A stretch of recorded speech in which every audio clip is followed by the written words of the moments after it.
सीधे लिए चलते हैं लखनऊ, जहां पर ब्रह्म कुमारी के वार्षिक थीम 2025-26 को लेकर आयोजन किया जा रहा है। मुख्यमंत्री योगी आदित्यनाथ इस कार्यक्रम में शामिल हुए हैं।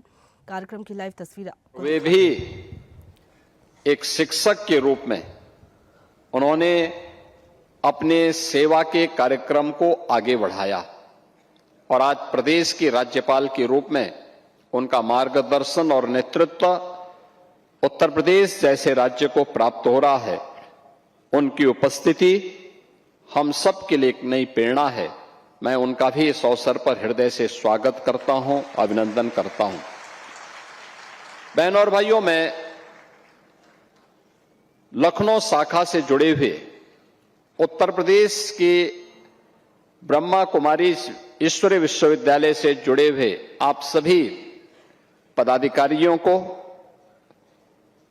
हृदय से धन्यवाद देता हूं और अभिनंदन भी करता हूं, जिन्होंने लखनऊ में इतना शानदार प्रशिक्षण केंद्र राजयोग के प्रशिक्षण के दृश्य यहां पर स्थापित किया है।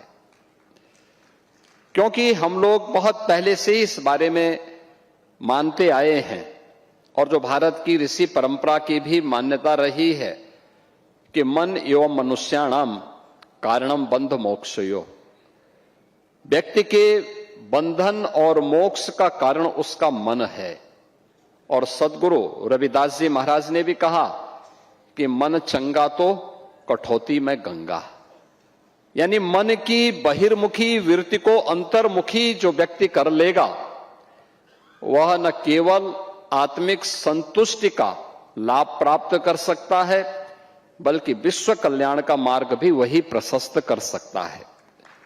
आज दुनिया में जो भी आतंकवाद है, उपद्रव है, अराजकता है, इसके पीछे मन की चंचल वृत्तियां, आज जहां भी हमें अराजकता देखने को मिलती है उसके पीछे वह वृत्तियां हैं जो बहिर्मुखी वृत्ति है, जो उसे नकारात्मकता की तरफ लेके जाती है। एक पक्ष है जीवन का जो सकारात्मक पक्ष की ओर उसे ले जाता है, अच्छे कार्य करने की प्रेरणा देता है, और दूसरा पक्ष है जो उसे नकारात्मकता की ओर लेके जाता है। जैसे भारत की परंपरा ने सदैव से कहीं पे राक्षसी वृत्ति के रूप में, आज आतंकवाद के रूप में उसे माना है और उसके खिलाफ उस लड़ाई को भौतिक रूप से भी और आध्यात्मिक रूप से भी लड़ने का कार्य कर रहा है। और याद करिए, जब 2014 में देश के प्रधानमंत्री के रूप में मोदी जी ने नेतृत्व संभाला था, तब उन्होंने भारत की योग की विधा को यूएनओ से मान्यता दिला करके 21 जून की तिथि को विश्व योग दिवस के रूप में भी मान्यता दिलाई थी। पूरा भारत प्रधानमंत्री जी के प्रति इस बात के लिए हृदय से आभारी है कि उन्होंने भारत की योग की विधा को, ऋषि परंपरा के इस प्रसाद को वैश्विक मान्यता दिलाई। और मैं अभिनंदन करूंगा आप सभी बहनों का, ब्रह्मा कुमारी ईश्वरीय विश्वविद्यालय से जुड़े हुए सभी पदाधिकारियों का, जो राजयोग के माध्यम से एक सकारात्मक भाव का संचार आज भी निरंतर अपने कार्यक्रमों के माध्यम से कर रहे हैं। और आपका ये शानदार केंद्र बनकर के तैयार हो चुका है, लगभग हो चुका है।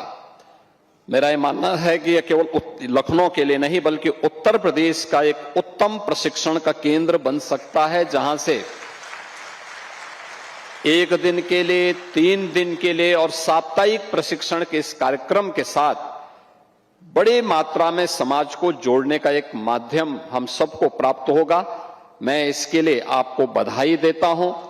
आदरणीय राष्ट्रपति जी का, आदरणीय राज्यपाल महोदय का हृदय से अभिनंदन करता हूं, स्वागत करता हूं और उनका मार्गदर्शन निश्चित ही इस थीम को वर्ष भर प्रदेश के अंदर, देश के अंदर और दुनिया के अंदर ले जाने में ब्रह्मा कुमारी सफल होंगे। इस विश्वास के साथ आपके इस पूरे कार्यक्रम के प्रति अपनी शुभकामनाएं भी देता हूं।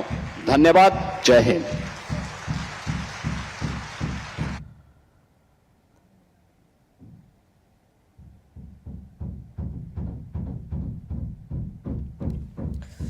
तो ब्रह्म कुमारी इसके कार्यक्रम में शामिल होने के लिए मुख्यमंत्री योगी आदित्यनाथ पहुंचे। उनके साथ में राज्यपाल की भी मौजूदगी रही। राष्ट्रपति द्रौपदी मुर्मू भी इस कार्यक्रम में शामिल होने के लिए पहुंची।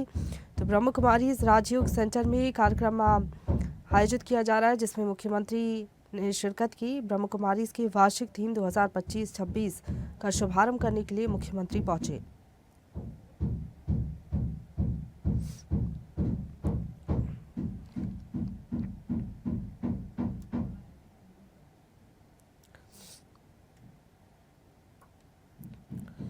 तो लखनऊ से ये तस्वीरें आप देख रहे हैं, जहां पर मुख्यमंत्री योगी आदित्यनाथ ब्रह्म कुमारी के वार्षिक थीम 2025-26 का शुभारंभ करने के लिए पहुंचे।